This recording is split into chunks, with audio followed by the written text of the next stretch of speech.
Today it's match day. We play in a few hours to end and to close match day 27 with Juventus Verona. Monday night match. I can't wait because I have a huge big question. I'm sure that we all have the same question. What Juventus will we see? Not that much with the 11 men that will start the game. We already have the predicted lineups by Giovanni Albanese, but much more about the reaction, the behavior from the Bianconeri. Behavior that was not impeccable according to Thiago Motta in that first half against Empoli. What answer? What is the reply to that elimination? We will discover it today in an in or out game. You like it, you don't like it, you believe in it or you don't believe in it. It is the reality. We are playing today an in or out game that can bring us at the -6 from the leader that at the moment is Inter. We have the Ultra that we're absolutely not happy. We'll speak about that. I will give you my opinion. And then we also speak about the J Medical with the beautiful news, with the really bad news. Are you ready? Ciao Juventini of the world. My name is Giuseppe. Welcome back on the channel. I hope you're all doing well. If you follow the last two videos and also my Instagram account, you know that I was in Avellino, south of Italy. I'm back in my beautiful background. I'm back to share Juventinità. It was a beautiful experience. I will touch about it a bit later, also because I had finally the opportunity to meet real life, to give a hug to Vasilije Azic. He had a gift for me, for the channel. I will show you in a second. Ragazzi, are you ready? Put a maximum of like. Don't forget to subscribe to the channel because we start with the bad news this morning. Francisco Conceicao was in front of the J Medical.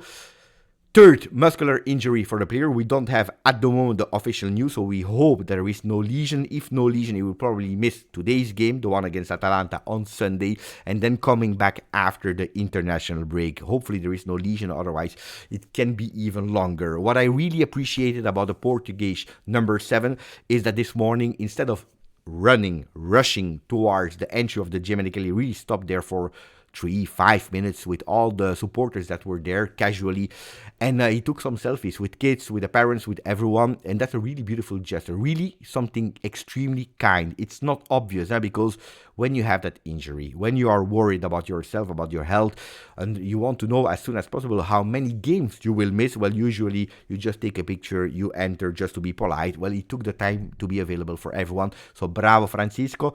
I really hope there is no lesion. I really hope he will be really fast back with the team because we need all of the players at disposal. He will not be there, so we have the squaddies, and that's where we have the good news from the J Medical. Kalulu, Pierre is back, so bienvenue de retour to our Frenchman that is playing in defense with the number 15. Beautiful news. Will he start the game? No. So who's there? All the usual ones except of Bremer, except of Cabal, about Milik, Douglas Luiz that is still not there. We know it.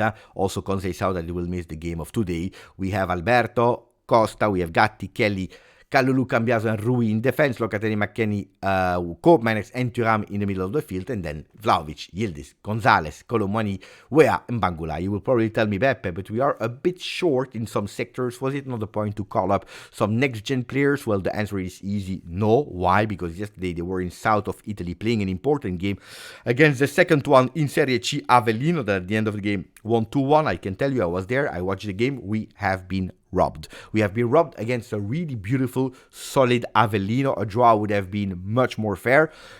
Penalty not given. Their first goal is a huge offside that when I saw the goal, I said they will go to the monitor. They will go to VAR and they will cancel that goal. It's impossible otherwise. Then I reminded myself that there is no VAR in third division. Beautiful atmosphere in the stadium of Avellino. Unfortunately, we lost. I will tell you even more later about that game with some players that impressed me. I know that a lot of time you are asking me, Beppe, how are they doing? Who is the next one that can possibly go to the first team? So wait a bit. First, we handle the first team. So no called up for the next gen that are tired. Guys, they played the game yesterday, an important one. They came back yesterday evening because you always need to calculate the time that they travel to the airport, taking the plane to Torino, they go home. So it makes totally sense that there is nobody that has been called up. For the predicted lineups, who will play? Well, here we have two different lineups. The one of Tuttosport, the one and Alfredo Pelula, and then on the other side, the one of Gazzetta dello Sport and Giovanni Albanese. Di Gregorio continues in the goal. Wea, Gatti, Kelly, and Cambiaso. Then we see Locatelli, Thuram, Yildiz on the right side, Koopmeiners, Nico, Gonzalez on the left, and Koopmeiners. And I know that a lot of people will be extremely pissed off with predicted lineup. We are always pissed off with predicted lineups because they are never matching what we want. We always want 11 different men. I understand that. There are some choices that are, according to me, a bit obliged, some choices that are probably a bit unpopular. So let's try to understand a bit. De Gregorio in the goal back after the Coppa Italia of Perin, if I'm not wrong. I already forgot because we are playing that many games. And then we have a 4-man in defense that are totally confirmed, which is totally correct. There is no player that is back except of Kalulu that have the opportunity today to enter or in the center defense instead of Kelly or instead of Gatti, or could possibly also enter as a right back there on the right side to let actually Wea resting a bit. So Kalulu, how many minutes? I don't know. Thinking that he could be a starter against Atalanta, we have some probabilities there. So let's understand a bit later. Locatelli, Thuram, finally, both again next to each other with Koopmeiners. And then a lot of people will tell me, Beppe, but Thiago Motta, after Empoli, he told us some people are expecting, are demanding, but are not giving, some players.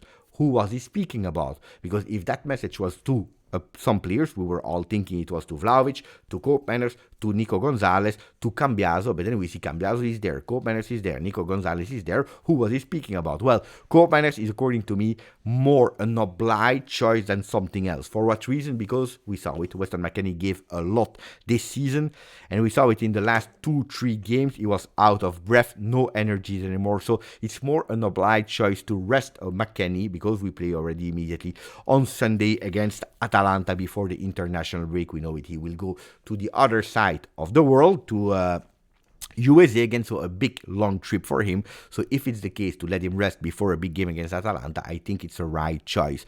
Nico Gonzalez, we can discuss. Without Conceicao, we would have loved to see Bangula probably on the left with Yildiz on the right side, or maybe even Yildiz as a number 10, Nico Gonzalez on the right and Bangula on the left. Without Conceicao, probably we don't have that many choices, and you want really to keep Bangula as a second player. Vlahovic is out, we already spoke about it, and Koopmeiners will be there again as a number 9, so without too many tests there. So the test against Empoli to play with Vlahovic and Koopmeiners together didn't really work. Guys, you know it, my ideas about the predicted lineups is always the same. We play after the game, we will decide if yes or no it was totally correct to do it.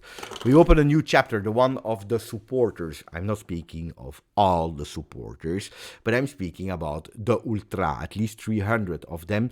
They went yesterday and it was already prepared, so it was not a surprise. They went in front of La Continassa and then J Hotel, because they knew that the players were sleeping there in that kind of mini one day, one night retiro. They went there first with a huge big banner, La Juve siamo noi, we are Juventus, the supporters. Then they went with another one that was management, players, and coach. All of them are embarrassing. What did they say then?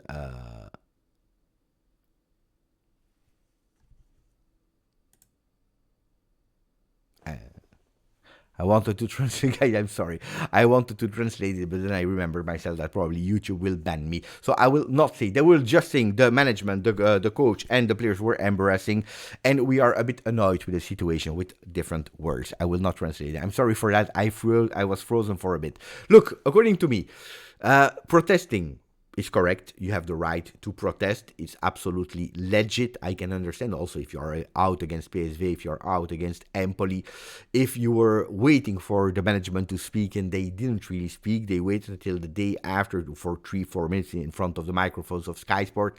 I can understand that some people are absolutely not happy. Some people, they support even more in these moments of difficulty. Some people, they prefer to go to let their voice being heard. They prefer to motivate the team with that one, trying to find an electroshock. So I can understand it. What I don't appreciate is two things. First of all, il tempismo, the timing. Look, I know we spoke a lot about it, and I told you, first of all, I don't think there are any possibilities for the Scudetto. Not because of the other ones, because they still keep giving us the gift and the opportunities to believe, but more for ourselves. I don't see our team yet strong enough, mature enough to go and fight until the end for the Scudetto. But that we believe in it, that we don't believe in it. I always told you I want to wait match day 30 before really starting to enter this discussion. It's true that we cannot ignore the mathematics that are saying that if today we win against Verona, we go at -6 from Inter. And if we are looking at the last 5 seasons, it never happened. This season, we could possibly be at -6. Last season, at the same day or after match day 27, we were at -15 from Inter.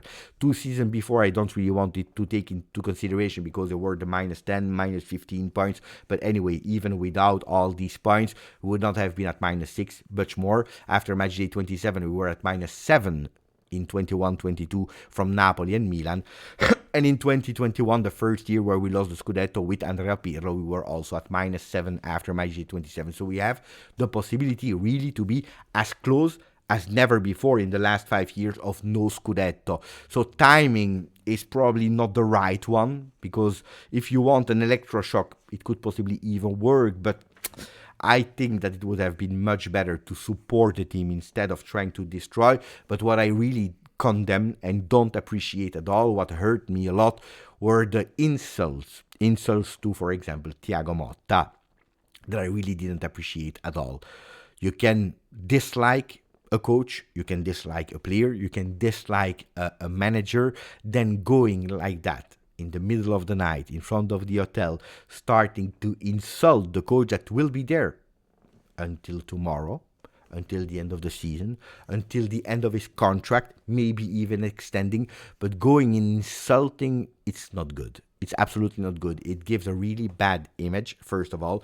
It gives zero support. If you want to create an electroshock with protesting, I think the timing is wrong, but why not, if that's your thing? But if you want to start insulting, I don't see any positive thing. I don't see any build with insulting people. So according to me, that was absolutely not appreciated. And I'm happy I'm not alone, because what I'm reading mostly online, even from people that are not in favor of Thiago Motta, is that probably the Ultra yesterday, they exaggerated with that one. It is what it is. I prefer much better Renato Vega, that goes into the J Medical, that goes into the training center yesterday night, taking a picture without too many light, but we will know really well what is written on the wall there, with a beautiful quote saying, "Qui bisogna lottare sempre." Here you need to fight always, and even, especially when things looks like they are totally lost, you need to believe even more. Juventus never gives up. That was a really beautiful message from Renato Vega, that I believe after 1 month, 1 month and a half, is a real Juventino. Mamma mia, it will hurt, and when he will leave, because that could have been a beautiful, beautiful signing. Who knows? Maybe he can stay. If you start posting pictures like that with these huge messages, well, these are the messages that I like. When I told you about Mercato, pay attention, guys, because today we need to pay attention to 2 players that are on the list of Giuntoli. We are speaking about Diego Coppola, that is a defender of Verona, but also about Ciao in case of Cambiaso leaving. On Cambiaso, there are still the big voices, the rumors of Manchester City, that are not going away, so they are still persistent. So the papers are telling us that Cambiaso could really leave for Manchester City. I would think it's a real pity that Cambiaso is leaving. It's not done yet, but the papers are really pushing, trying already to find alternatives. Then it's true that if we are going for Ciao Coppola, they are not really the names that are making us dream. Anyway, it is what it is. When I told you that yesterday I was in Avellino, I told you I interviewed player. Azic was not there. I had to stay in the same hotel. Then at the end, I changed hotel, so I was not in the same hotel of the players. And unfortunately, I didn't meet him. Then after the game, I had to rush away, so I couldn't meet Vasile. And I said, it's over, basta. But then luckily, you know how it's beautifully made. When things have to happen, they happen. In the airport, he had to step in the A07. I had to step in the A06. So we finally met in the airport together. And they had a really beautiful gift for me. Look at that. Player worn shirt. That's a really beautiful one. So you see the details, the difference. It's really a player shirt because you don't have the size. You have a number inside with his name, with his number, and then also with his signature that he did in front of me yesterday. It's a beautiful one for me, for Beppe, but also for the channel. So it's one that will finish here in my collection. I'm extremely happy. But you know, even more than the shirt, what I extremely appreciated from Vasile is that yesterday when I met him for the first time, I was a bit, honestly, I'm never shy. Yesterday I was a bit shy. I couldn't even speak English that well anymore. The first thing that he told me was not how are you or no. You know what he said? Today I didn't play well. Huh? That's the first thing that he said to me. You know, I keep a lot of things secret, but that's the thing that I really wanted to say because that shows a 18 years old kid, because it's a kid 18 years old, the maturity level, incredible. Could have said a lot of things. He could have said, Beppe, I have a gift for you or this, or I'm happy to meet you. No, he told me today I didn't play well. Huh? Being aware and conscious that what he delivered in that game was probably not enough, that it was not his most fantastic game. Wow. Sincerely bravo. These are the men that we need. Renato Vega, Adzic. I love that. I love that. Ragazzi, I hope you enjoyed it. I hope you stayed until the end of the video. We meet each other before the game, during the game, after the game of Juventus Verona. Grazie, forza. Juve. Ciao.